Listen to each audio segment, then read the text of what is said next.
हम लोग question paper solve कर रहे हैं और क्वेश्चन पेपर सॉल्व करते करते ये लास्ट सेगमेंट है, मतलब ये पेपर पूरा कंप्लीट हो चुका है। उस कंप्लीट होने पे हमें लास्ट सेगमेंट मिला।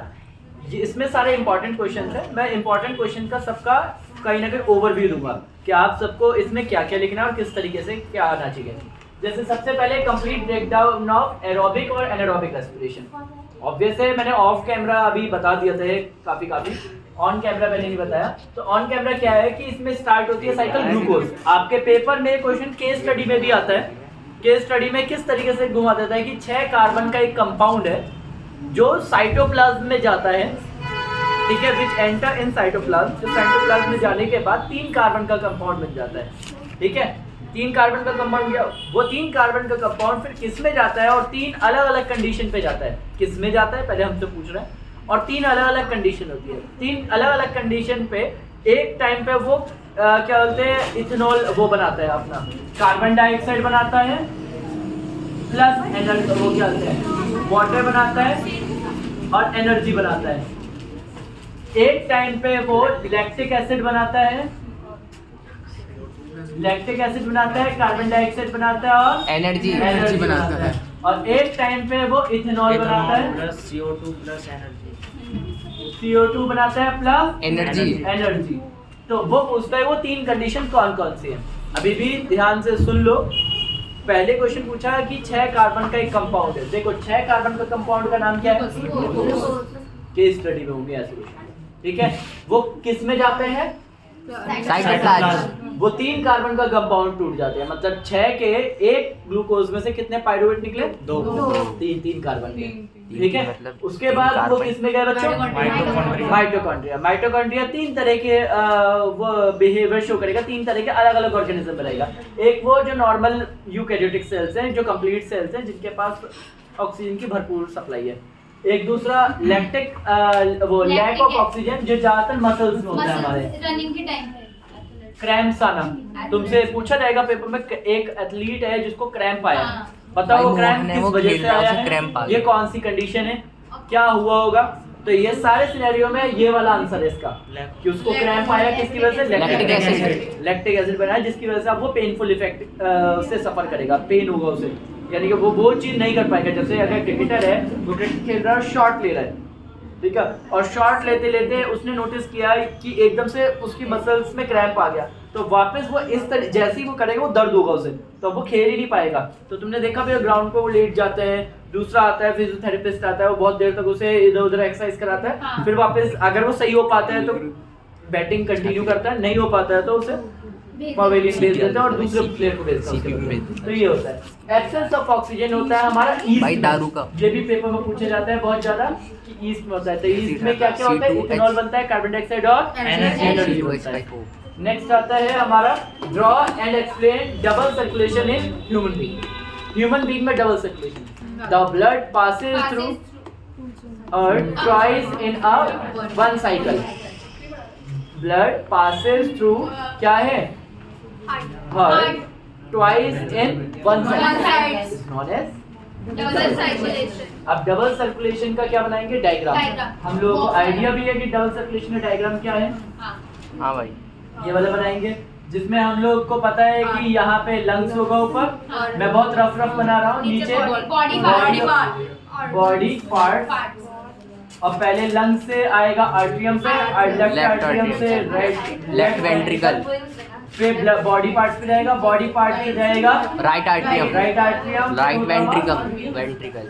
ये पूरा उसको कंप्लीट बनाना, पल्मोनरी आर्टरी, पल्मोनरी वीन्स पूरा बनाना, ऑक्सीजनेटेड ब्लड को बनाना, आर्टरी और वीन्स पूरा बनाना, देन होगा, ठीक है। मैं अभी ओवरव्यू दे रहा हूँ, इसलिए मैं कंप्लीट आंसर नहीं लिख सकता। आपको ये नहीं याद आता हो तो मुझसे पूछ लेना। यहाँ पे डेफिनेशन लिखना पहले डबल सर्कुलेशन की, पूरी डेफिनेशन के बाद ये बनाना। नेक्स्ट आता है draw a label diagram of neuron. हम सब जानते हैं न्यूरॉन का फेमस डायग्राम है, जो 9th क्लास में भी बहुत फेमस है, और 10th में सोचो इन टॉपिक्स में पेपर में भी डाल रखा है। तो मलाई चाप, मलाई चाप, आपने समझाया था, हाँ मैं मानता हूँ, तभी आप जैसे बच्चों को अभी लगाएंगे मलाई चाप। भाई थोड़ा कमजोर सा हाँ थोड़ा सा कमजोर था, अब थोड़ा सा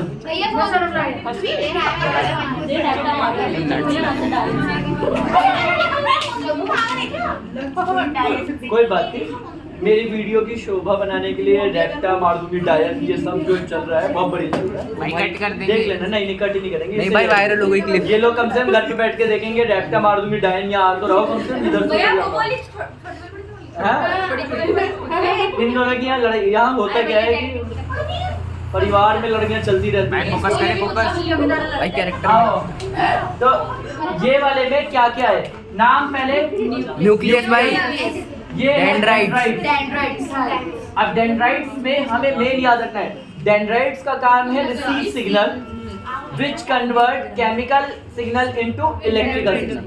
तो पहला एक्वायर्ड इंफॉर्मेशन भी लिख सकते हो,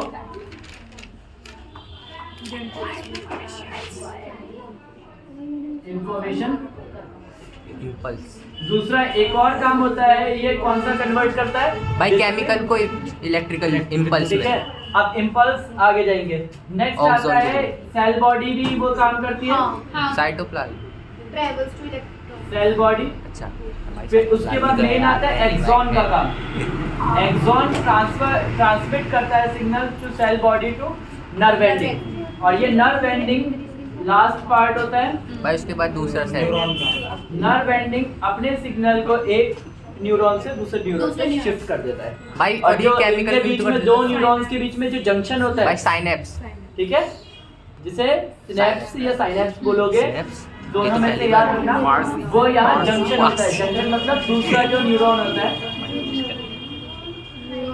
भाई ये तो बेचारा इसे खाने को ही नहीं मिला। अरे मैंने बहुत छोटा बनाया, अब इसे खाने पीने को बाद में दे दियो तुम।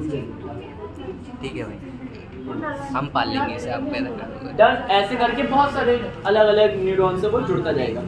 नेक्स्ट आता है draw the diagram of reflex arc. सबको याद है डायग्राम कौन सा बोल रहा है? या तो हाथ वाला बनाओ या तो फ्लो चार्ट वाला। हाथ वाला नहीं बोल रहे, फ्लो चार्ट वाला, फ्लो चार्ट तो भी चल जाएगा, मगर ज्यादातर ना वो हैंड वाला बोल रहा है, डायग्राम बोल रहा है ना। फ्लो चार्ट बोलता तो हम वो वाला, मगर रे डायग्राम तो हम रे से बना देते हैं। सबसे पहले क्या आता है, किसी को याद है? भाई स्टिमुलस, फिर सेंसरी न्यूरॉन, स्टिमुलस, हाँ फिर रिसेप्टर, भाई ऊपर होती न्यूरॉन थी, से होता हुआ रिसेप्टर्स पे जाता है। हाँ भाई, फिर कौन सा रिसेप्टर्स पे जाएगा स्पाइनल कॉर्ड में, भाई, फिर मोटरी न्यूरॉन से मसल्स में, फिर मोटरी न्यूरॉन से मसल्स में, बिल्कुल सही। मसल, और मसल से भाई उस पे मसल से वो रिस्पॉन्स, हाँ रिस्पॉन्स देगा।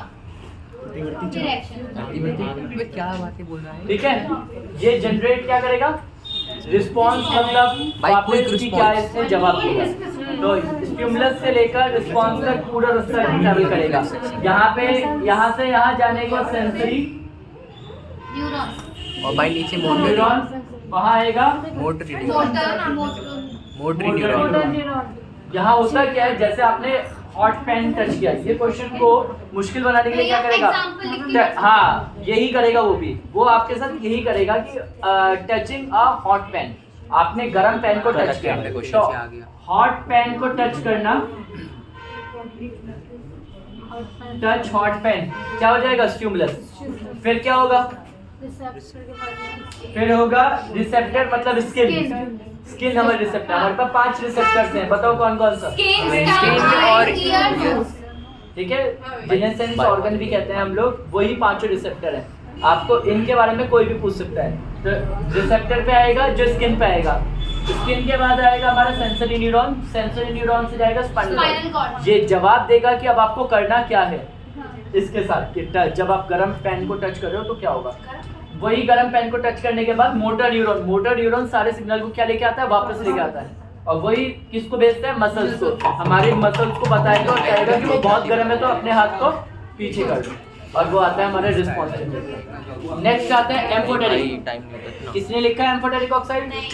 नहीं भाई मेरे को पता है, बोलो क्या है। अरे भाई वो होते हैं Zn और AL, नहीं, those oxide which react with acid to as well as base to form salt plus base water. ये अब जाता है। is known as इसका एग्जाम्पल बस एम्फोटेरिक ऑक्साइड, और इसका नाम इसका है ओ Al2O3। हाँ सही भाई, Al2O3। हाँ, ये अपने उसमें आया था ना। Al2O3 ये एसिड से भी रिएक्ट कर सकता है और बेस से भी। यानी कि ऐसा ऑक्साइड जो एसिड और बेस दोनों से रिएक्शन कर जाए वही है। एस्टरिफिकेशन नेक्स्ट आते हैं।